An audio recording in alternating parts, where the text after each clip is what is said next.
Okay, let's start with refraction by spherical lenses. तो यहां से हम शुरू करते हैं बच्चों।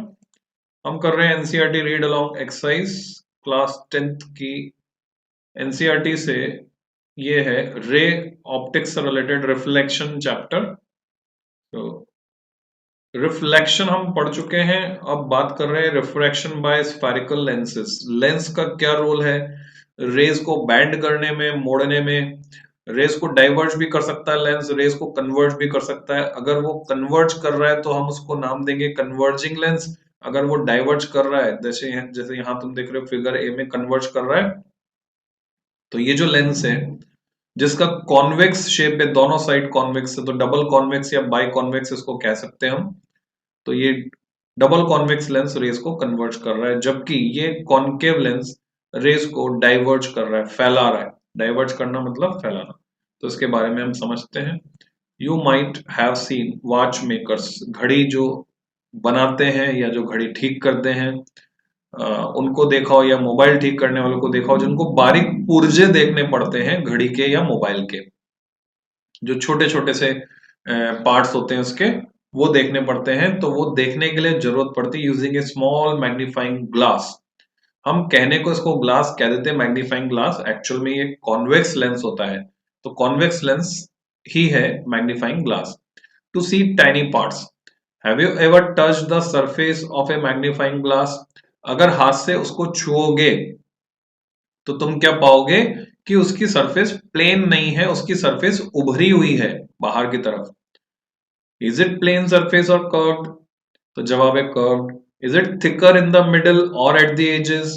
बच्चों जो बीच में से मोटा होता है वो होता है कॉन्वेक्स, और ये यही होता है बीच में से मोटा होता है वाला।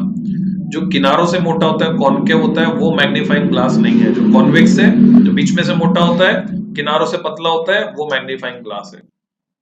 The glasses used in spectacles, जो चश्मे हमारे बनते हैं अलग अलग तरह के। किसी की पास की नजर कमजोर होती है, किसी की दूर की नजर कमजोर होती है।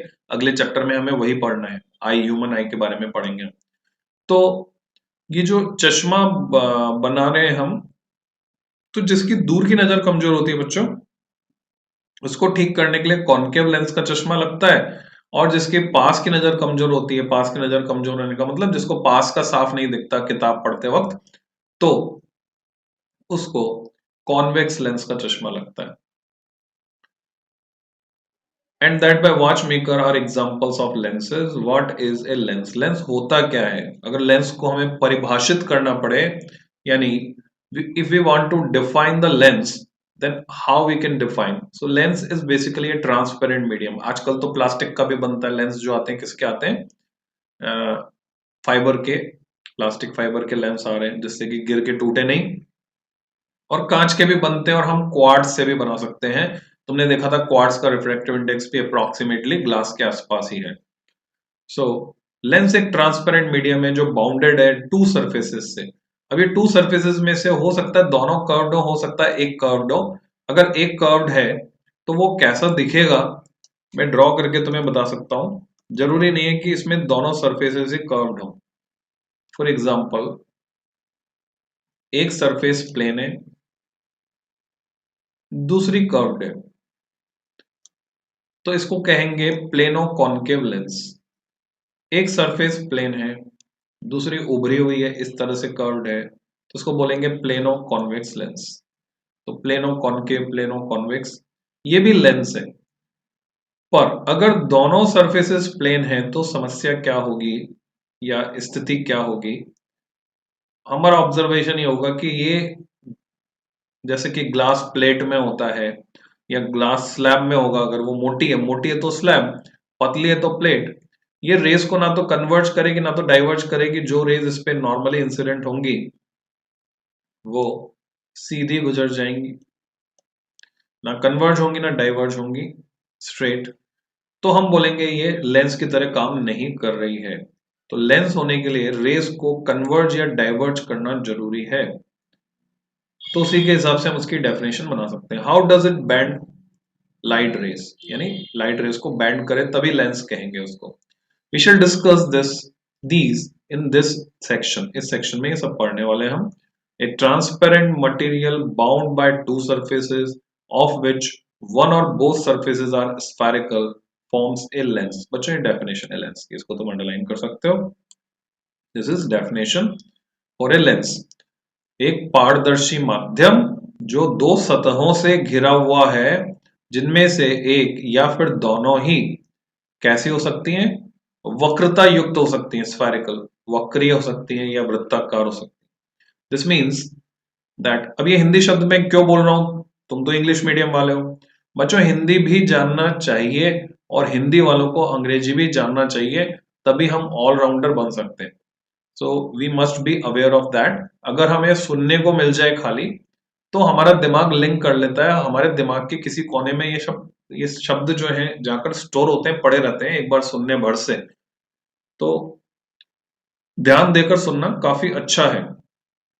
This means that a lens is bound by at least one spherical surface. कम से कम एक सरफेस तो वक्रता युक्त होनी चाहिए, स्फेरिकल होनी चाहिए। In such lenses the other surface would be plane. दूसरी प्लेन हो सकती है। लेंस में have two spherical surfaces bulging outwards। Such a lens is called double convex lens. अब एक टर्म है डबल कॉन्वेक्स लेंस है, एक दूसरी है बाई कॉन्वेक्स लेंस। दोनों में बेसिक डिफरेंस वैसे तो क्या होता है, इंटरचेंजेबली हम यूज कर लेते हैं। न्यूमेरिकल्स में तुम देखोगे कहीं लिखा रहेगा बाई कॉन्वेक्स लेंस, कहीं लिखा रहेगा डबल कॉन्वेक्स लेंस।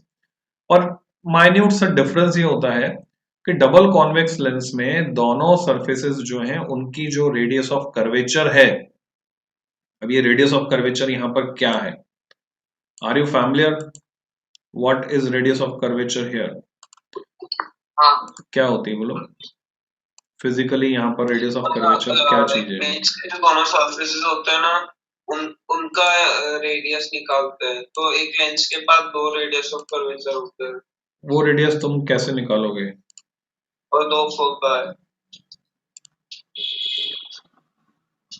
कैसे निकालोगे इसकी रेडियस? उसकी जो सरफेसेस है, जो स्फेरिकल सरफेसेस है, उन्हें एक्सटेंड करके उनका स्फीयर बना देंगे। हाँ, तो तुम्हें पहले स्फीयर बनाना पड़ेगा। अरे बार बार ये क्यों आ रहा है, मैंने यहां से कॉपी किया है इसको,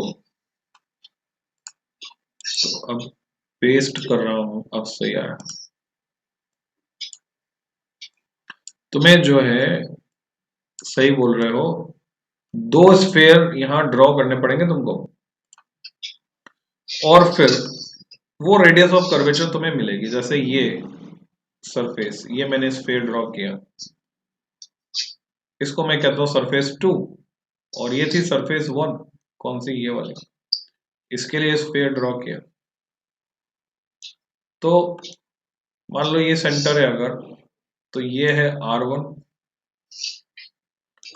फर्स्ट, ये R1 बोलूंगा, इसको R2 बोलूंगा, इसको R2 बोलूंगा, दिस इज R2, क्योंकि ये सेकेंड सरफेस है S2, और ये फर्स्ट सरफेस जो है उसके लिए ये हो गई R1। तो ये है radius of curvature. So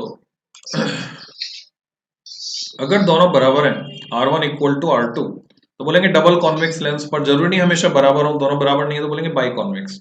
It is simply called a convex lens. It is thicker at the middle as compared to the edges. Convex lens converges light rays as shown in figure. अब मेरा सवाल है, क्या convex lens हमेशा सिर्फ और सिर्फ converge करेगा या डाइवर्ज भी कर सकता है, ये पूछा जाता है तुमसे। तो अभी तक जो तुम जानते हो उसके बेसिस पे क्या बोलोगे? सिर्फ कन्वर्ज कर सकता है। एक लास्ट के सिनारियो में करा था जिसमें वो एक वर्चुअल इमेज बनाता है, लेकिन हमेशा कन्वर्ज ही करता है। अच्छा, तो हमें उस बेस में जाना पड़ेगा, कन्वर्ज कर क्यों रहा है, व्हाई इट इज कन्वर्जिंग, तब हम जवाब दे पाएंगे क्या ये डाइवर्ज कर सकता है। तो देखो अभी सिचुएशन क्या है कि ये लेंस है और ये हवा में रखा है, ठीक है। लेंस के मटेरियल का रिफ्रैक्टिव इंडेक्स NL, हवा का refractive index NA, and clearly we know that glass जो है NL is NG which is greater than NA, air से ज्यादा है उसका रिफ्रैक्टिव इंडेक्स। तो जो कोई रे आ रही है, अगर मैं इसको प्लेनो कॉन्वेक्स दिखाऊं तो शायद समझने में आसानी होगी। मैं इसको डबल कॉन्वेक्स की जगह ले लेता हूं प्लेनो कॉन्वेक्स, इससे शायद समझने में आसानी होगी। चेक करते देखते हैं क्या समझने में इससे आसानी होती है। ये रे जा रही है, तो इस सरफेस पर तो नॉर्मल है, इस सरफेस पर नॉर्मल है तो सीधी निकल जाएगी, कोई बेंडिंग नहीं होगी। अब यहां पर पहुंची, अब इसका जो नॉर्मल है वो मैंने ये स्फीयर कंप्लीट किया, और ये इसका सेंटर है, सेंटर ऑफ कर्वेचर सी। और अगर मुझे नॉर्मल खींचना है तो मुझे ये लाइन जोड़नी पड़ेगी, क्योंकि रेडियस जो है नॉर्मल होती है। जहां जो बात समझ में नहीं आए पूछ लेना मुझसे, बीच में इंटरप्ट कर लेना। तो ये रे आई, अब ये किधर जाएगी, क्योंकि जा रही डेंसर टू रेयर। देखो पहले गई थी पी क्यू रे इज द इंसिडेंट रे जो जा रही थी पॉइंट क्यू पर रेयर टू डेंसर मीडियम, और पॉइंट आर पर ये जा रही है डेंसर टू रेयर। तो नॉर्मल से दूर हटेगी कि नॉर्मल के पास आएगी, बोलो। रिफ्रैक्शन पढ़ा ना तुमने, डेंसर टू रेयर जा रही तो नॉर्मल से दूर हटेगी, नॉर्मल के पास आएगी, नॉर्मल के पास आएगी। डेंसर टू रेयर जाएगी तो कुछ भी। अच्छा वापस तो फिर नॉर्मल से दूर हटेगी। हाँ, तो ये नॉर्मल है तो इससे दूर हटेगी तो बैंड हुई है इस तरह से। और ये जो बैंडिंग का इफेक्ट देख रहे हो तुम, इट इज कॉल्ड कन्वर्जेंस। यही तो कन्वर्जेंस है। अगर ऐसे कोई रे जा रही है, अब यहां पर ये पहुंची, यहां मैं नॉर्मल खींचता हूं, this is the normal N dash, तो ये रे सीधी चले जाती तो ऐसे चले जाती, सीधी, ठीक है। अब ये नॉर्मल से दूर हटेगी, नॉर्मल से दूर हटेगी तो ये बैंडिंग इफेक्ट आ गया, which we call convergence. Think about the situation, क्या ये समझ में आया तुमको जो मैंने बना के बताया कैसे कन्वर्ज कर रहा है। एक ऐसी सिचुएशन पे गौर करो जहां पर इसका उल्टा है। ये जो लेंस है जिसको मैंने अभी ब्लू कलर से दिखा दिया, सेम वही लेंस है, इसको मैंने रखा बेंजीन में। कहां पर रखा, बेंजीन, ठीक है। इसको मैं और जनरलाइज कर दूं, एक है लेंस का मटेरियल और दूसरा है मीडियम। ए के बजाय मैं लिख रहा हूं मीडियम, पहले जिसको मैंने एयर लिखा था। बेंजीन का रिफ्रैक्टिव इंडेक्स हम देखेंगे तो 1.5 यानी लगभग बराबर होता है जो ग्लास का होता है। तो ये सिचुएशन क्या हुई, ये सिचुएशन हुई NL is equal to NM। Glass का कितना? हाँ, ग्लास का 1.5 होता है ना, 3/2, ठीक है। तो ये क्या सिचुएशन हुई, NL equal to NM। Question बनते हैं इस पे, समझा रहा हूं कंसेप्ट में तुमको। तो अभी देखो क्या होने वाला है, अभी अगर कोई रे आती है, फर्स्ट फेज कौन सा है जिस पर पहली बार इंसिडेंट हो रही है, ये जो प्लेन है वो फर्स्ट फेज है। तो क्या यहाँ पे कोई बेंडिंग होगी, पॉइंट क्यू क्यू पर कोई बेंडिंग होगी या नहीं होगी, नहीं। ओके, तो रे सीधी गई, अब पहुंची पॉइंट आर पर। यहां बेंडिंग दिखाने के लिए क्या करना पड़ेगा, हमें नॉर्मल खींचना पड़ेगा। नॉर्मल खींचने के लिए हमको क्या चाहिए, नॉर्मल खींचने के लिए हमको रेडियस चाहिए। रेडियस कहां से मिलेगी, जब सेंटर ऑफ कर्वेचर मिलेगा। ये है सेंटर ऑफ कर्वेचर, और यहां से इस पॉइंट आर को जोड़ते हुए जो लाइन में खींच रहा हूं वो इसकी रेडियस है, त्रिज्या। अप टू आर ये रेडियस है, और आगे मैंने एक्सटेंड कर दिया इसको, नॉर्मल की तरह हम एक्ट करेंगे, बिहेव करेगा, नॉर्मल की तरह ट्रीट करेंगे इसको। तो अब बताओ, रे जो है NL से NM में जा रही है, दोनों का रिफ्रैक्टिव इंडेक्स इक्वल है, ठीक है। तो रे जो है बैंड होगी नीचे की तरफ, ऊपर की तरफ, या सीधी जाएगी, बोलो। आई मीन उनका रिफ्रेक्ट तो सीधी निकल जाएगी ना, इतना हुआ तो। यू मीन टू से रे विल, थोड़ा सा डिफरेंट है तो थोड़ा सा नहीं तो मान लो बराबर है, हमने तो बराबर लिख दिया वहां पे। तो रे ना तो नॉर्मल के पास आएगी ना नॉर्मल से दूर हटेगी, क्योंकि रे डिटेक्ट ही नहीं करेगी कि यहाँ मीडियम चेंज हुआ है। भाई मीडियम चेंज रे कैसे डिटेक्ट करती थी, स्पीड में चेंज आता था तो डिटेक्ट करती थी, आया समझ में। स्पीड में चेंज आता था तो डिटेक्ट करती थी रे, स्पीड कम होती थी ज्यादा होती थी तभी तो मुड़ती थी।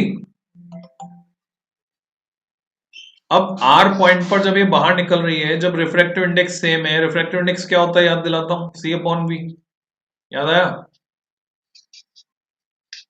हाँ c speed of light in air or vacuum, v speed of light in medium. तो जब एनएल इक्वल टू एनएम लिख रहा हूं मैं, तो एनएल क्या हो गया, एनएल हो गया सी अपॉन वीएल, और एनएम क्या हो गया, एनएम हो गया सी अपॉन वीएम। एग्रीड? सही है? हाँ तो क्या वीएल वीएम के बराबर नहीं हो गया जब मैं एनएल को एनएम से इक्वेट करूंगा? तो वीएल वीएम के बराबर हो गया, स्पीड में कोई चेंज नहीं हुआ, स्पीड में कोई चेंज नहीं होगा तो मुड़ेगी क्या रे? नहीं, आरएस विल पास स्ट्रेट, जितनी भी रेज जाएंगी वो सीधी गुजर जाएंगी। तो क्या ये लेंस लेंस की तरह काम करेगा?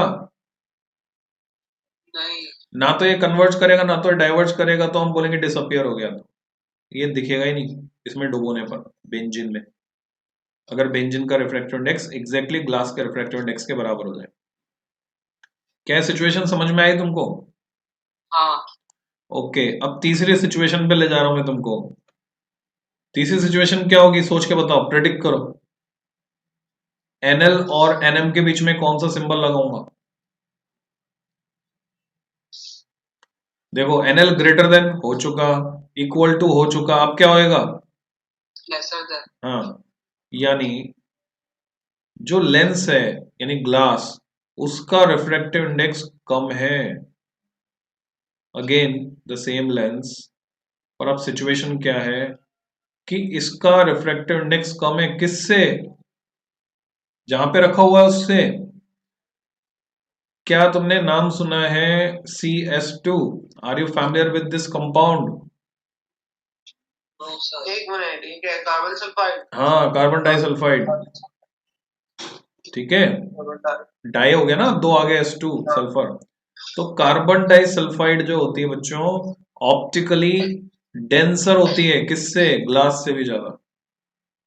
ठीक है, तो ग्लास से ज्यादा डेंसर है कार्बन डाइसल्फाइड। मैंने इस लेंस को अगर कार्बन डाइसल्फाइड में रखा, नाउ प्रेडिक्ट द पाथ। ये रे गई PQ, डाइवर्स कर क्योंकि देगी। पॉइंट के ऊपर नॉर्मली इंसिडेंट है, सीधी जाएगी, सीधी गई, कहां तक पहुंची? पॉइंट आर पर पहुंची। अब मुझे नॉर्मल चाहिए, ये जानने के लिए कि नॉर्मल से दूर हटेगी या पास आएगी। तो मैंने सेंटर ऑफ कर्वेचर लोकेट किया, सेंटर ऑफ कर्वेचर से पॉइंट आर को जोड़ते हुए जो लाइन खींची, up to R this is radius, and extend कर दिया, तो मैं इसको नॉर्मल की तरह ट्रीट करूंगा। तो रे अब जा रही है पॉइंट आर पर, रेयर टू डेंसर मीडियम, जा रही कि नहीं जा रही? बाहर डेंसर है, कांच कैसा है? रेयर है। सराउंडिंग कैसी है? डेंसर है, क्योंकि कार्बन डाइसल्फाइड है, ये लिखा हुआ है यहाँ पर। डेंसिटी को बताता है ना refractive index, higher the density more is the refractive index. So बताओ, नॉर्मल के पास आएगी कि नॉर्मल से दूर जाएगी? नॉर्मल से दूर जाएगी। अरे डेंसर में जा रही है भाई, रेयर से डेंसर में जा रही है, क्या बोल रहे हो? हैं? नींद में हो? पानी के छींटे मुंह पर मारो। ओके, नहीं, नॉर्मल के पास आएगी। तो नॉर्मल के पास आने का मतलब क्या है? अगर सीधी जाती तो ऐसे जाती, नॉर्मल के पास आने का मतलब है ये एंगल छोटा होगा।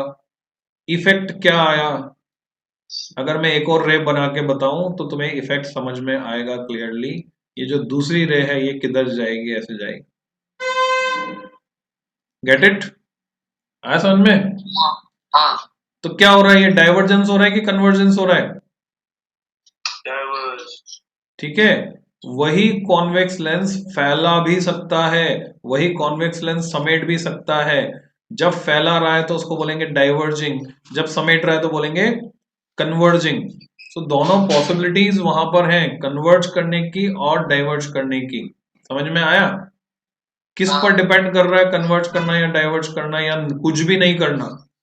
वो डिपेंड कर रहा है सिचुएशन पे कि रिफ्रैक्टिव इंडेक्स जिस मीडियम में लेंस रखा गया है वो मीडियम कौन सा है, उस पर डिपेंड कर रहा है। अगर ये बात समझ में आ गई तो बहुत ही इंपॉर्टेंट कंसेप्ट है और आगे तक के बहुत सारे क्वेश्चन तुम्हारे बन जाएंगे बच्चों। तो कॉन्वेक्स और कॉन्केव एक टर्मिनोलॉजी है, डाइवर्जिंग कन्वर्जिंग दूसरी टर्मिनोलॉजी है, तुम्हें समझ के चलना है। Hence convex lenses are also called converging lenses. कह तो दिया यहाँ पर, क्योंकि जनरली कन्वर्ज ही करेगा जब तक कि उसको हम ऐसे मीडियम में रखेंगे जिसका रिफ्रैक्टिव इंडेक्स ग्लास के रिफ्रैक्टिव इंडेक्स से कम है, जैसे कि हवा। पर अगर हमने ऐसे मीडियम में रखा जिसका रिफ्रैक्टिव इंडेक्स ज्यादा है तो बच्चों फिर वो डाइवर्ज कर देगा। Similarly a double concave lens is bounded by two spherical surfaces curved inwards. It is thicker at the edges than at the middle. ये जैसा देख रहे हो, कहां से चौड़ा है? किनारों से। कहां से सकड़ा है? बीच में से। Such lenses diverge light rays as shown. Generally ये डाइवर्ज करेगा, पर अगर मैं तुमसे सवाल पूछूं क्या ये कॉनकेव लेंस रेस को कन्वर्ज कर सकता है, यस और नो? बताओ। हाँ, आंसर इज यस। अगर इसको हमने कार्बन डाइसल्फाइड में रख दिया तो ये डाइवर्ज करने की बजाय कन्वर्ज करेगा। तुम रे डायग्राम बनाकर उसको प्रैक्टिकली देख सकते हो। Such lenses are also called diverging lenses. A double concave lens is simply called a concave lens. खाली concave lens कह देते हैं उसको। A lens, either a convex lens or a concave lens, has two spherical surfaces. जैसा हमने देखा, each of these surfaces forms a part of a sphere. The centers of these spheres are called center of curvature of the lens, जो हमने mark किया था C. The center of curvature of a lens is usually represented by letter C. Since there are two center of curvature, we may represent them as C1 and C2. है ना? आगे पीछे C1 और C2 हम उसको दिखा सकते हैं। तो C1 किसको दिखाओगे, C2 किसको दिखाओगे? इसमें देखो फर्स्ट फेज हमने इसको माना है, यहाँ पर फर्स्ट फेज जब हमने इसको माना है तो लॉजिकली इसको C1 बोलना बनता है, पर तुम्हें देखना पड़ेगा कि परिपाटी क्या है, कन्वेंशन क्या है। और ये जो सेकंड फेज है इसको सेकंड टाइम में इस पे इंसिडेंट हो रही, तो इसको C2 बोलना बनता है। कन्वेंशन अगर ये है कि हाँ पहले जो आ गया उसको C1, बाद में आ गया C2, ऐसे कैसे भी दिखा सकते हैं, पर समझ में सही चीज आनी चाहिए कि कौन सा सेंटर किसका है, कौन सी सरफेस का है, वो क्लियर होना चाहिए। An imaginary straight line passing through the two center of curvature of lens is called its principal axis. तो वो कौन सी लाइन है? वही लाइन है हॉरिजॉन्टल वाली, ये जो जा रही है ये line, it is called principal axis. The central point of lens is its optical center. Optic centre भी कह सकते हैं और ऑप्टिकल सेंटर भी कह सकते हैं। तो ऑप्टिकल सेंटर को हमने यहां पर दिखाया है पॉइंट O से। So here this is optical center. जो रोल मिरर के केस में पोल का होता है वही रोल लेंस के केस में ऑप्टिकल सेंटर का होता है। It is usually represented by the letter O. A ray of light through the optical center of a lens passes without suffering any deviation. सीधी निकल जाएगी, ऑप्टिकल सेंटर पे आएगी, क्योंकि नॉर्मली इंसिडेंट है। जैसे पोल से सीधी निकल जाती थी रिफ्लेक्ट होकर, वैसे यहाँ पर है। The effective diameter of the circular outline of a spherical lens is called its aperture. वो मैंने बताया था MPM dash, जैसे मिरर में था वैसे यहाँ पर भी है। We shall confine our discussion in this chapter to such lenses whose aperture is much less than its radius of curvature. जिनका aperture छोटा होता है, बस वही हमारे सिलेबस में है। And the two centers of curvatures are equidistant from the optical center O. इसका मतलब R1 is equal to R2 है। Such lenses are called thin lenses with small apertures. What happens when parallel rays of light are incident on a lens? तब क्या होगा? Let us do an activity to understand this. Activity 10.11. Do not look at the sun directly or through a lens while doing this activity, or otherwise you may damage your eyes. क्योंकि concentrated sunlight आएगी तो retina को जला देगी। Hold a convex lens in your hand directed towards the sun. Focus the light from the sun on a sheet of paper. कागज की sheet पे तुम फोकस कर सकते हो, शार्प ब्राइट इमेज आ जाएगी। बहुत इजीली किया जा सकता है बच्चों। Hold the paper and the lens in the same position for a while. बिना हिलाए लेंस को पकड़े रखो, तुम देखोगे जल्दी धुआं उठने लगेगा कागज से और कागज जल जाएगा। Keep observing paper what happen. छेद हो जाता है बच्चों। अखबार का कागज तुम ले सकते हो, जितना पतला कागज होगा उतना जल्दी जलेगा। सो अगर तुमने जलाकर नहीं देखा तो जरूर जलाकर देखो, और साधन नहीं है तुम्हारे पास, लेंस नहीं है, तो तुम इसका वीडियो देख सकते हो। The paper begins to burn, producing smoke. It may even catch fire after a while. और ये भी एक तरीका बच्चों कागज जलाने का या आग लगाने का. Why does this happen? The light from the sun constitutes parallel rays of light. क्योंकि बहुत दूर से आती है, दूर से रेज आती है तो पैरेलल आती है. इन्फिनिटी पर ऑब्जेक्ट है ऐसा मान सकते हैं. These rays were converged by the lens at sharp point spot formed on the paper. In fact, the bright spot you got on the paper is the real image of the sun. उसकी real image है. The concentration of the sunlight at a point generated heat. This caused the paper to burn. Now we shall consider rays of light parallel to principal axis of a lens. What happens when you pass such rays of light through a lens? क्या होगा? This is illustrated for a convex lens in figure 10.12a and for concave lens 10.12b. तो 10.12a और 10.12b को ध्यान से देखेंगे तो शायद पहले ही दे दिए वो इमेजेस, क्योंकि यहाँ तो बहुत आगे चले गए हम. तो इन्हीं दो इमेजेस की बात थी बच्चों. 10.12a ये पैरेलल रेस को फोकस कर रहा है, ये पैरेलल रेस को डाइवर्ट कर रहा है इस तरह जैसे यहां से जा रही हूं फोकस F1 से. तो किसी लेंस के दो फोकस होते हैं F1 F2, दोनों को हम प्रिंसिपल फोकस कहते हैं. कॉन्वेक्स लेंस के तो दो हैं दिख रहे हैं हमको.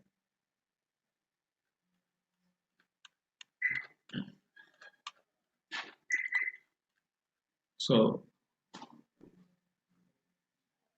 एक्टिविटी हम कर रहे थे.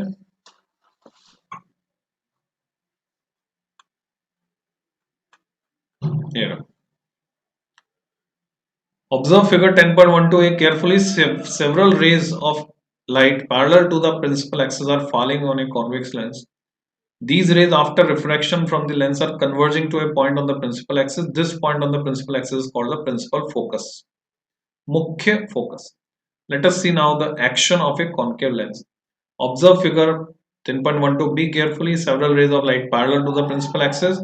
वो आकर गिर रही है concave lens पर. These rays, after refraction from the lens, are appearing to diverge. फैलती हुई दिख रही है from a point on the principal axis. पीछे की तरफ उन्हें बढ़ाएं तो जहां पर वो मिलती हुई लगेंगी.